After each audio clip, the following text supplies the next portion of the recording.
From the first part of a short story called Smooth Talker. When my mother brought the new guy home, I thought he must be the youngest one yet. Forget about half her age. Thanks largely to my premature baldness. At 32, I'd already watched my hairline retreat practically to the top of my head. He looked half my age. He was also stunning and huge. He stood there in the entry with his feet wide apart, looking around, not at all embarrassed about taking up all that space. A black duffel hung from one massive shoulder. I thought maybe he was a porn star. It wasn't that he dressed provocatively exactly. He had on a yellow t-shirt and baggy jeans and flip-flops, but the way he wore them, you could tell he was aware of his body and how it looked. He had a sense of style, which was something I could recognize in others, though I myself had no idea how to dress and nothing to show off anyway. "David," my mother said to me, reaching way up to brush the hair out of the guy's face, "I want you to meet my new friend, Brock." I really didn't have a clue how she did it. All this started when her show took off. For 15 years, she'd had this cabaret act of 3 nights a week at Triple Happiness, a 24-hour Chinese restaurant in the ground floor of the Glendale apartment building she owned. She sang mostly light disco standards from the 70s, her reedy voice wobbling through the melodies of Guilty and More Than a Woman. She never let the gender specificity of songs stop her. Her aging hips moved in stiff but suggestive circles, a sight which never failed to disturb me, as she bowed her head over the microphone and looked out at the audience through her false eyelashes. I played backup on the electric organ. No one came to see her at first. Mr. Wong, the restaurant owner, must have felt an obligation to let her sing there since she was his landlady. He didn't pay her a thing, and she didn't need the money anyway. She and I lived on the income from the building and the settlement she got from my father, a urologist now living in Miami. Then, after a decade of this, her act got a write-up in the blog of some hip LA trendsetter. One evening, Triple Happiness was deserted, the next it was packed. People couldn't get enough of the watery Mai Tais, the scorched chow mein, and my mother's gyrations. I knew perfectly well that nobody actually liked her singing. We were a sideshow to them. I felt pretty sure she knew it too, but that didn't stop her. That was when she started taking the men home. She'd always had plenty of boyfriends, but never had she packed them in like this. Good-looking men too, and not one over 40. Like I said, I had no idea how she did it. She certainly wasn't beautiful, what with the absurdly long salt and pepper hair she for some reason refused to dye, and with the dresses even I could see were out of fashion, off-the-shoulder green and orange monstrosities that hung on her narrow frame like motel drapery. I suspected the guys came home with her for the same reason they went to her show, to get a closer look at the weirdo. When she brought them to our apartment upstairs, they always darted their eyes around with the nervous excitement of a boy carrying out a dare. This one didn't dart his eyes, though. He stood there utterly relaxed, his thumbs hooked in the waist of his jeans, pulling it down just enough to reveal a strip of downy skin. He looked straight at me as my mother introduced him. I was even more in love than usual. "How's it going?" Brock said. "Fine." He tried not to look startled, as my mother's boyfriends always did. My stutter usually took even the ones who had been to Triple Happiness by surprise, since I never spoke or sang during the act. I wondered if Brock had seen us perform. He would have been hard to miss, even in a Los Angeles crowd, but he could have been sitting in the back. "We have pizza for 3, my mother said, hanging up her shawl and picking up the boxes from the side table where she'd set them. I will not take no for an answer." I hated it when she tried to include me in her dates.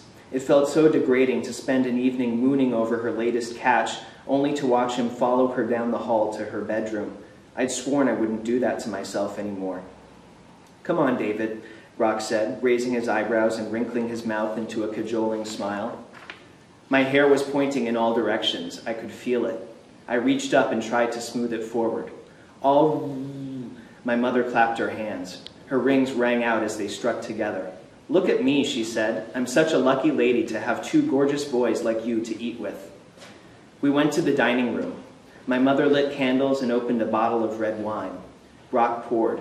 As she lifted her wine glass for him, he closed his hand around her wrist, peering at her rings. "I haven't seen those before," he said.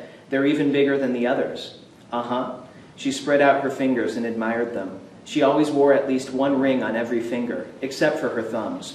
Rings on thumbs, she believed, were tacky. "I love my jewels," she said. "Thanks, Dr. Spivak." Brock put down the bottle and sat. "Dr. Spivak? My ex-husband. That's how I got this building, too. A very sweet man, Dr. Spivak." She let out a fond sigh. I took him to the cleaners. I bit into my pizza. "You were just married the once, Letitia?" "Just the once." She leaned across the table and played the tips of her purple fingernails across his chest. I had to get monogamy out of my system before settling down to a life of playing the field. "How long have you been divorced?" She squinted at me. "How long have we been on our own, David? 22 years? She nodded. 22 years. That's probably longer than you've been alive, my darling. I put down the pizza. "What do you do?" "David wants to know what you do for a living," my mother said. "I'm trying to make it as a model, David, just like everybody else you meet around here, I guess." "You must be stunning on film, Brock, dear." She seized his chin. "Just look at those eyes. You chose the right profession, that's for sure." "Well, I'm not too bright," he said. "A few years ago, I was flunking out of high school back in Bakersfield, and I said to myself, what do I have going for me? This body and this face. So here I am. You have to work with what you got, you know?" "That doesn't sound so dumb to me," I thought. "That doesn't sound so dumb to me," my mother said. Brock smiled. "Thanks, Letitia." I crammed the rest of my pizza slice into my mouth. Dinner continued. I didn't make any more attempts at conversation. After we finished the pizza, Brock lounged in his chair, his wine glass resting against his chest. The candlelight toyed with his features as it flickered, seeming to shift them around on his face. Every combination looked beautiful. Once in a while, his eyes would wander back to mine and he'd grin. I kept meaning to excuse myself, but couldn't seem to do it. My mother stood. "Well, kids," she said, "it's getting late. I think it's time for this old lady to go to bed." I sat up. "I'll leave you two to chat."